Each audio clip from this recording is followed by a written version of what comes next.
রাস উৎসবের শ্রেষ্ঠ পীঠস্থান শ্রীধাম নদিয়ার শান্তিপুরের কাছেই মহাপ্রভু লীলা করতে করতে যে ঘাট দিয়ে গঙ্গা পার হয়েছিলেন সেই শ্রীধাম নৃসিংহপুর কালনা ঘাটে ৪৭ বছর ধরে মহা সমারোহে পূজিতা হয়ে আসছেন দেবী কালিকা।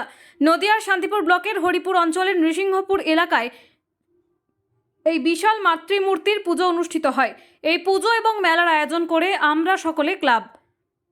এটি পৃথিবীর বৃহত্তম 52 হাত কালী প্রতিমা। দাবি পুজো উদ্যোক্তাদের।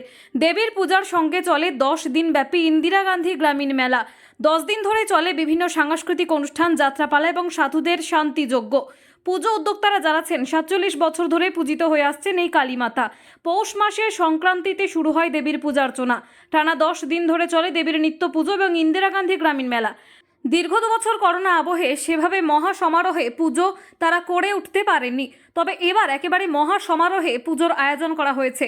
মকর সংক্রান্তির পুণ্য লগ্নে শুরু হলো মাতৃ আরাধনা। দেবী এখানে ডাকের সাহায্যে সুসজ্জিত। সুবিশাল বাঁশের কাঠামোর ওপর পাটকাঠি, খড় এবং মাটির প্রলেপের মধ্যে দিয়েই তৈরি করা হয়েছে দেবী মূর্তি। আনুমানিক 1 মাস সময় লেগেছে এই মূর্তি তৈরিতে। এই মূর্তি তৈরিতে তারা নিযুক্ত ছিলেন 9 জন মৃৎশিল্পী। দিনরাত একত্রিত করে মূর্তি তৈরি হয়েছে। ইতিমধ্যে এই সুবিশাল মূর্তি দেখতে দূর দূরান্ত থেকে দর্শনার্থীদের ভিড় জমেছে মন্দির প্রাঙ্গণে। তবে সুবিশাল কালী প্রতিমা নিরঞ্জনের ক্ষেত্রে রয়েছে একটি অন্য নিয়ম। দমকলের সাহায্যে জল দিয়ে ধুইয়ে মাকে নিরঞ্জন করা হয়, আর এই প্রথা চলে আসছে প্রায় ৪৭ বছর ধরে। এর একটা বিরাট ইতিহাস।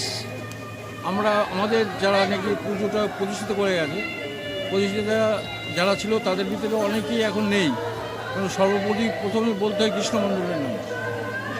এবং আমাদের প্রশাসন হিসাবে আমাদের যে বিধায়ক ছিল প্রাক্তন অজয় দে, এনাদের হাত ধরেই আমাদের এই মন্দির, এই ঠাকুর প্রতিষ্ঠিত হয়। এবং প্রতিষ্ঠিতের মধ্যে এবং অনেকেই চলে আর আমাদের ছেড়ে চলে গেছে। তারপরে আমরা আস্তে আস্তে এই পুজোটাকে এত দূর অগ্রসর করেছি। প্রতি বছরই আমাদের পুজোর উন্নতিই হচ্ছে, অবনতি কিছু নেই। প্রথম কথা হচ্ছে আমাদের মেলাটা হচ্ছে ইন্দিরা গান্ধী গ্রামীণ মেলা, 10 দিন ব্যাপী।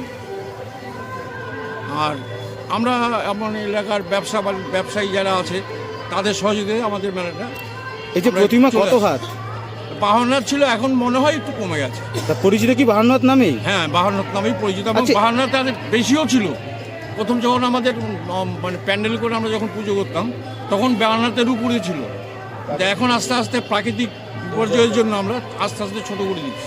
মন্দির নির্মাণ করেছেন? হ্যাঁ, এখন মন্দিরে পুজো হচ্ছে। আচ্ছা, এই শুধু কি এই বড় প্রতিমা পুজো হয় নাকি বাইরে কোনো প্রতিমা রয়েছে? ভেতরে আমাদের দৈনিক পুজোর জন্য মা প্রতিষ্ঠিত মা আছে। আচ্ছা, পাশাপাশি বাবারও ইয়ে আছে। তাহলে পোষকালী নামেই পরিচিত? পোষকালী নামে আমরা সকল ক্লাব। এখানে দেখা যাচ্ছে অনেক সাধু সন্ত এসে, এরা প্রত্যেক বছরই আসে? হ্যাঁ, প্রতি বছরই আসে। নানা রকম লোক আসে। সাধু সন্তদের একটা আখড়া হয়, হোমযজ্ঞ হয়। হ্যাঁ, হোমযজ্ঞ। এই পুজোর খ্যাতি কতটা ছড়িয়ে পড়েছে? সারা বাংলা জুড়ে ছড়িয়ে পড়েছে মনে হচ্ছে? আমার তো মনে হচ্ছে সারা বাংলার লোক আসে। কোথাও কি মনে হয় যে এত বড় প্রতিমা সারা রাজ্যের মধ্যেই প্রথম এই নৃসিংহপুরেই হয়? এটা তো আমরা আগে করে প্রচার করে যাচ্ছি, এবং মিডিয়া আমাদের এই মেলাটাকে যদি একটু ইয়ে করে তাহলে মানে ভারত বিখ্যাত হয়ে যেতে পারে। বছর ধরে এই পুজো হচ্ছে? 46 বছর পদার্পণ করে। কিভাবে শুরু হয়েছিল? এটা আজ থেকে 46 বছর আগে যারা সবাই ছিল ক্লাবের সিনিয়ররা তারাই সৃষ্টি করে। এটা প্রথমে হয় হচ্ছে 21 হাত, তারপরে হয় 52 হাত। এখন কি সেই নামে পরিচিত? হ্যাঁ, 52 হাত ভাবে পরিচিত। এখন এইটা হতো আগে ওই সাইডটা, আমাদের মন্দিরের ওই সাইডটা হতো। তখন 52 হাত হয়েছিল। 52 হাতে একবার ভেঙে, প্রাকৃতিক বিপর্যয়ের ফলে একবার ভেঙে পড়ে। তারপরে এটা মাতৃমূর্তি ভেঙে পড়ে। তাহলে 52 হাত নামে এখনো পরিচিত? হ্যাঁ, 52 হাত। এখন উচ্চতায় কতটা? এখন উচ্চতায় প্রায় 65 ফুট। প্রত্যেক বছর কোন তিথিতেই পুজো হয়? এটা পৌষ সংক্রান্তিতে শুরু হয়। সংক্রান্তি, মকর সংক্রান্তি যেটা বলা হয়। এখানে তো মেলাও বসছে দেখা যায়। হ্যাঁ, ইন্দিরা গান্ধী গ্রামীণ মেলা এটা। কতদিন মেলা বসে? এই একই। আচ্ছা, প্রতিমা নিরঞ্জনের ক্ষেত্রে কি থাকে?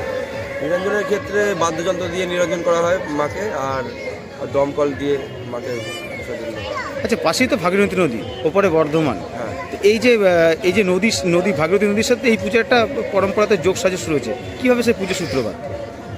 দিন এখানে পুজোর দিন তো এমনি মকর সংক্রান্তির দিন পুজোটা হয়, যেহেতু গঙ্গা স্নান সেরে সবাই মাকে আরতি দেয়। আরতি দিয়ে পুজোটা শুরু রাত 12টার সময়, 29শে পৌষ।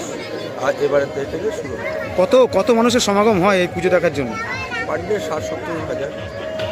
দূর দূরান্ত থেকে মানুষ আসে? দূর দূরান্ত থেকে মানুষ আসে। আপনার নাম? আমার নাম বিশ্বজিৎ সরকার, আমি ক্লাব সম্পাদক।